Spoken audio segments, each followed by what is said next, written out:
In this world, breeders can train their pals, aka dragons, via a special bond known as astral flow. Students come to the Answer-Riven Dragonar Academy to learn how to tame and ride dragons. Our protagonist, Ash Blake, wakes up from a rather lewd dream where he's seduced by a mysterious woman. Ash is known amongst these students as a problem child, since his pal hasn't been awakened yet. This leads him to often get bullied by other classmates. What they don't know is that Ash is hiding a huge Saikoku on his right arm, which essentially marks him as a future dragon master.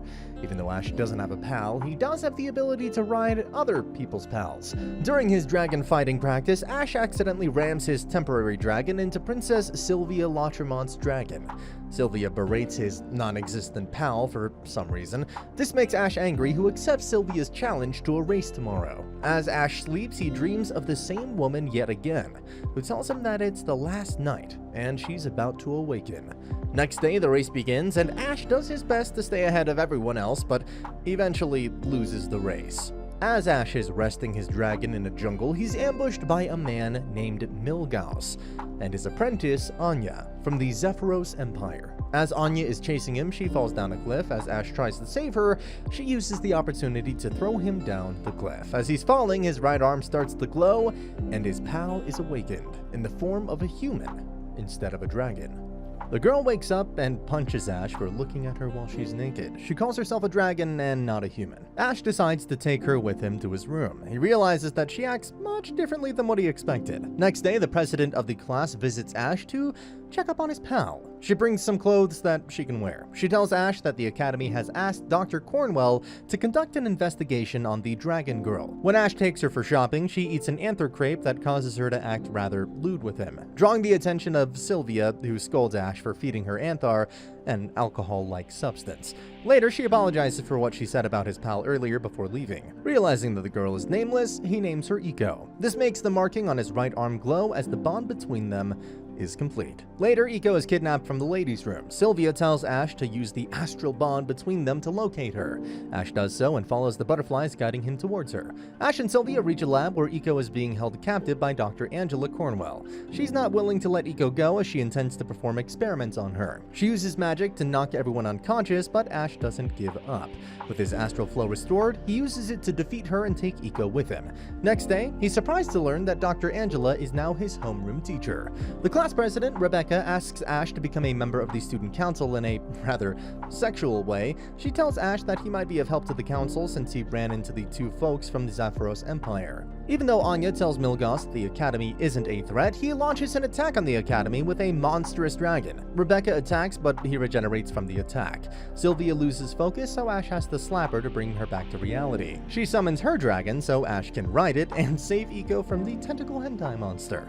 Iko passes out and wakes up in a dragon workshop. She meets a woman called Navi, the same woman who appeared in Ash's dreams. She tells Iko that they are fighting a dead dragon that has been resurrected.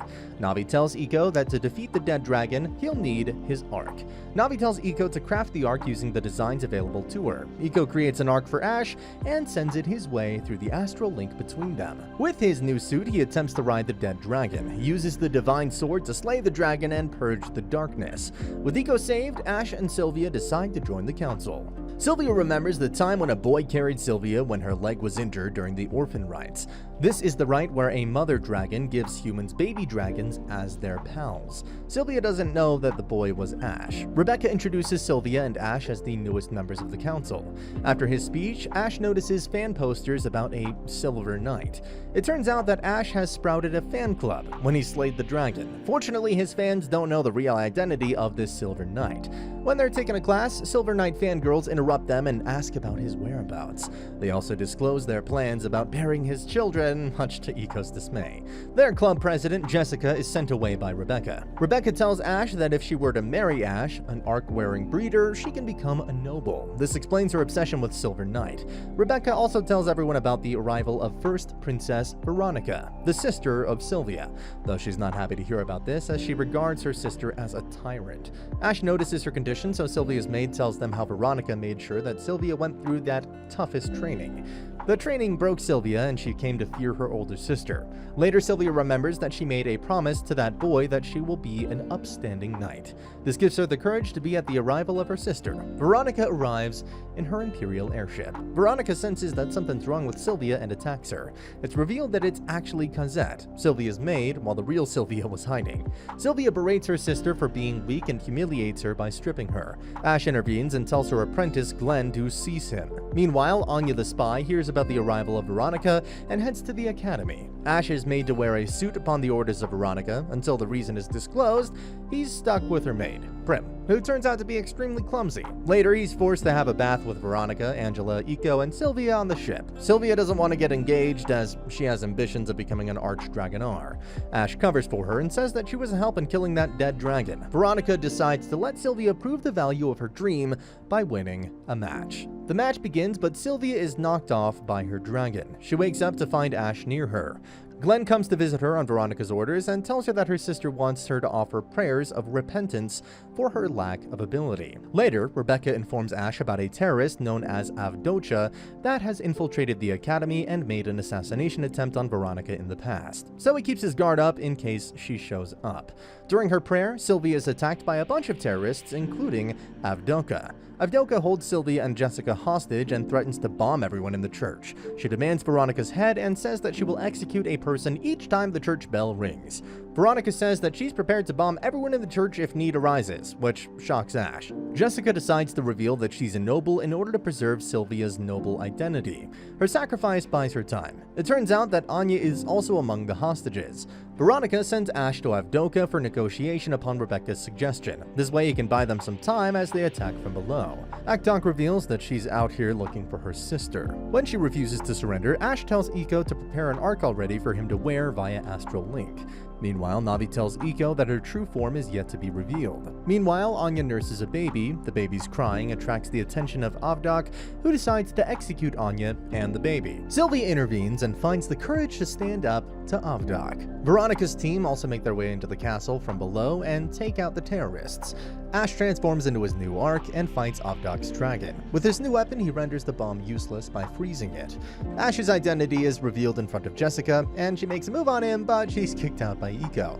Later, it's revealed that Avdocha is Veronica's agent and was told to do all this by Veronica so she could correct her sister. Ash is picked to go on a training camp by Rebecca. During the approval ceremony, he learns of Luca, the secretary of the student council who hasn't been seen at the academy for 3 months. Meanwhile, Rebecca and Ash learn about a fire emergency at the school that turns out to be a smoke from a joss stick that a girl burned for incense. That girl turns out to be Luca, who has also been picked for the training camp. She's an Ekbaldian, a fairy from the forest. She also happens to be the youngest Dragonrar in history. She reveals that she's having problems with riding her pal, Gawain. Gawain's life could be in danger if the astral flow between Luca and him is interrupted for too long. Anya has become a maid in the school to spy on everyone. Meanwhile, Iko tells Ash about a nightmare she'd had.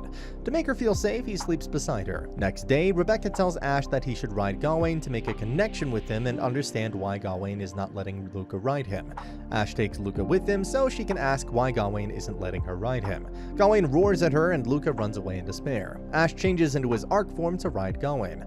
However, Gawain attacks him. Ash passes out after the attack. They decide to put the matter aside for now. Ash convinces Luca to go with them to the training camp so they can rehabilitate Gawain. Later, Milgaus comes to meet Anya, who tells him about the training camp. Next day, everyone heads to the camp and Anya comes along as one of the kitchen staff. At night, Ash follows Luca, who tries to talk to Gawain once again. Gawain refuses to talk, so Ash decides to force him to talk. As Gawain chases Ash, he jumps on him and tries to ride him. However, Gawain launches him away, which causes Ash to pass out. Anya, who was watching this scene from a distance, decides to intervene and save Ash's life. Ash wakes up in another realm where he meets Navi. Navi tells him that she brought him here to explain how Gawain feels. He meets the spirit of Gawain, which is in a juvenile form. It's revealed that Luca fell off Gawain's back while riding him 3 months ago. Since then, she's had a fear of riding him. If she were to ride in that state, it would be deadly for her. So to save her, Gawain has been rejecting her. Gawain now only has 5 days left to live. Navi sends Ash away with a kiss. Ash wakes up and explains the situation to Luca. Meanwhile, Dr. Angela stumbles upon a hidden chamber and finds a banned book. As she reads it, Milgaus and Anya show up. Angela recognizes Milgaus as Julius before being knocked unconscious. Luca tells everyone that Gawain has gone missing. Rebecca deduces that he must be at the Willingham Mausoleum, the place where young dragons are buried. Ash, Sylvia, and Eiko go to help find Gawain. Milgauss resurrects a horde of dead dragons to attack the team. The team defeats the dragons, but they march towards the camp. At the camp, Rebecca and the students fight them. As the group moves forward, they find Gawain, but Milgauss is also there. Upon hearing his voice, Sylvia has flashbacks of her brother. Milgauss resurrects a large dead dragon. Meanwhile, Eiko visits the spirit workshop to craft another arc for Ash. With his new arc, he battles Milgauss as Sylvia fights the dead dragon. Ash uses petrification magic on his dragons, but Milgauss proves to be stronger than that. Ash's arc begins to wear off, so he petrifies his left fake arm and punches Milgauss as a last-ditch effort. Meanwhile, Sylvia defeats the dragon and the group tells Milgauss to surrender, but he runs away. Luca thanks him for helping her and Gawain and gains the confidence to ride her pal. With the astral link restored, Gawain begins to breathe again. Meanwhile, everyone at the camp is overwhelmed by the number of dragons. Luca returns to camp with her dragon and eliminates all the dead dragons. Milgauss reports everything to a mysterious person. At the academy, Sylvia's father invites her and her friends to the capital. Sylvia, Ash, and Eiko are invited to the Centennial Congress that is held every 5 years between the leaders of the 5 nations. Upon reaching the capital, Sylvia meets her father, who tells her that he invited them all for something important. She asks her father what her brother Julius was actually executed for. His father questions why she would even ask that. Sylvia notices that he's lying about Julius's execution. Meanwhile, Eiko and Ash explore the capital accompanied by a maid. Eiko notices that Ash is looking at couples and is jealous of them, so she allows Ash to hold her hand. Later, Ash meets Sylvia's father, who makes Ash a Dragonar for his achievements. Meanwhile, Anya meets Milgauss and Klaus, a part of Zephyros nobility. They plan to force Eiko to transform into her true form using a machine. Anya is tasked with capturing Eiko. Meanwhile, Sylvia tells Veronica that she thinks Milgauss can be their older brother. Veronica tells her not to tell anyone about this.